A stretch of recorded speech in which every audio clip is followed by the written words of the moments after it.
Welcome River Bandit fans, and thanks for tuning in to the River Bandit Wrap-Up. I'm your host, Taylor Smith.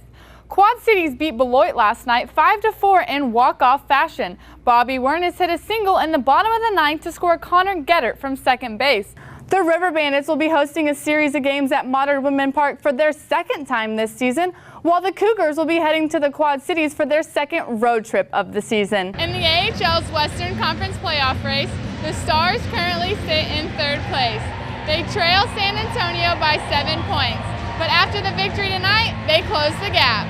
A win tonight was crucial for the Bobcats. Before tonight's game, they only led Troy in the Sun Belt Conference by half a game. The Patriots, with the last and 32nd overall pick in the first round, selected defensive tackle Malcolm Brown. Taylor Smith down here with Connor Geddert after a River Bandits 4-1 victory. Connor, how big is it to win this game after two tough losses? Taylor Smith down here with Pat Porter after a River Bandits 6-3 victory. Porter hit his fourth home run of the season, but first one at home. Can you walk us through that at bat, and what pitch did you hit over the fence? Quad Cities is nearing the end of a 4-game homestand against the Peoria Chiefs, leading the series 2-1 after a 7-3 win last night.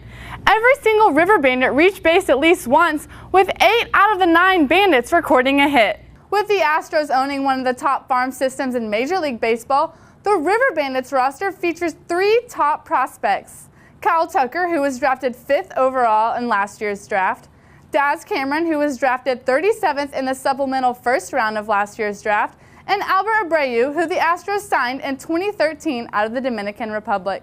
Let's take a look at highlights from last night's series-clinching 6-3 victory. With over 4,000 in attendance, the River Bandits struck first, with Oswaldo Duarte hitting a double off the center field wall in the bottom of the first inning.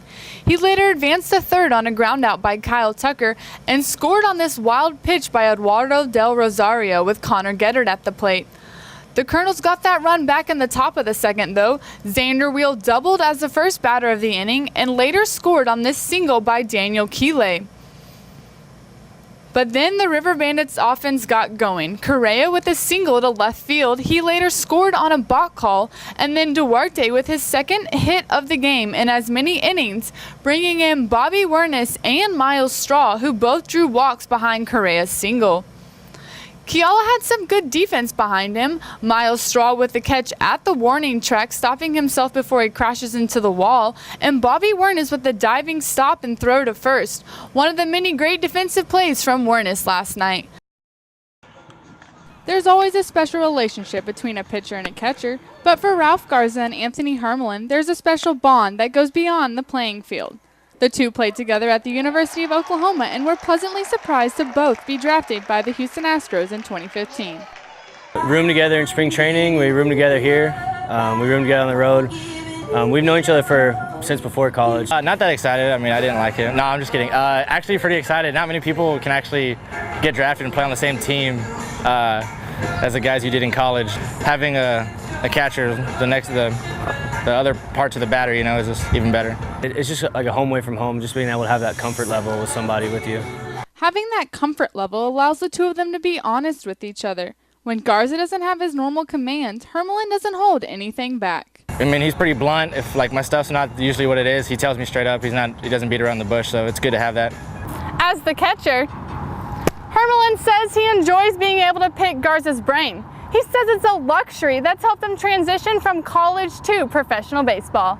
Just being able to talk to him, being in a different position than I am, being a pitcher, you know, you could definitely just look for him and ask questions and try kind of get insight on how a pitcher thinks about certain situations. In between the white lines, this longtime friendship has helped the battery read hitters the same way, meaning Garza rarely has to shake Hermelin off. Yeah, in certain situations you kind of know I kind of know what Ralph's thinking, and we kind of think along the same page in certain situations. Kind of read the hitters and go what we're feeling that day. Since entering the Astros organization, Hermelin and Garza have played every level together to this point, starting in Tri-Cities last season before being placed in Quad Cities this year.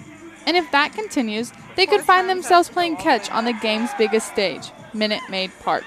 For RiverBandits.com, I'm Taylor Smith. Last year, not a single Longhorn heard their name during the NFL draft. This year, Longhorns hope to change that. You know, I think it was a good day. think came out, showed my footwork. You know, I always think I have some of the best feet, you know, of any corners. Quandre Diggs, who is 5'9", hears a lot of pushback about his size. I'm going to prove a lot of people wrong, you know. That's just my mentality. That's how I've been my whole life. And you can be 6'1" and soft, so, you know, I'm 5'9", and, you know, I think my film speaks for itself. Today's pro day was big for projected first-rounder Malcolm Brown. He showed scouts that he could be valuable at multiple positions. I've proven to him I can play any technique. If you go to my film, every year I've been here, I played nose, 3 technique in, stand-up in, you know, just whatever you want to put me at, I'm going to play. I'm going to check the work. Brown's family currently gives him his biggest motivation. You know, I'm not doing this for myself anymore. I got people that's looking for me to provide for them, so it motivates me in that way too. You know, it's just a great game, and they just push it that much more for me. And running back Malcolm Brown, who is looking for a fresh start, hopes to be a 4-down guy.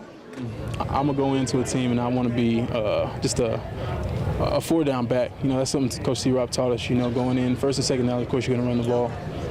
3rd down, pass protection and catching the ball at the backfield, and 4th down, being on the special teams. You know, so that's something that I'm going to put my mind to and try to work as hard as I can to get something now. Taylor Smith, Fox 7 Sports Edge. Taylor Smith joins us now to tell us more. Yes, Jake, the River Bandits aren't here just yet. We're still 15 days away from their home opener, but the St. Ambrose University baseball season is well underway. You had 2 doubles tonight. What were you seeing from their starting pitcher? You also had a really good night at the plate, 3 for 4, 2 runs scored and 1 RBI. Can you tell us what was working for you tonight? Round Rock Express fans should expect to see Josh Hamilton sometime this month before he joins the Texas Rangers. Hamilton is currently in Surprise, Arizona, finishing his rehab, but he is expected to join the Express when they host Omaha. Taylor Smith, Fox 7 Sports Edge. Since joining the Astros organization, Tommy has moved from a starting pitcher to coming out of the pen for the River Bandits. His transition has been smooth to this point, posting a 0.79 ERA through 11 1/3 innings of work.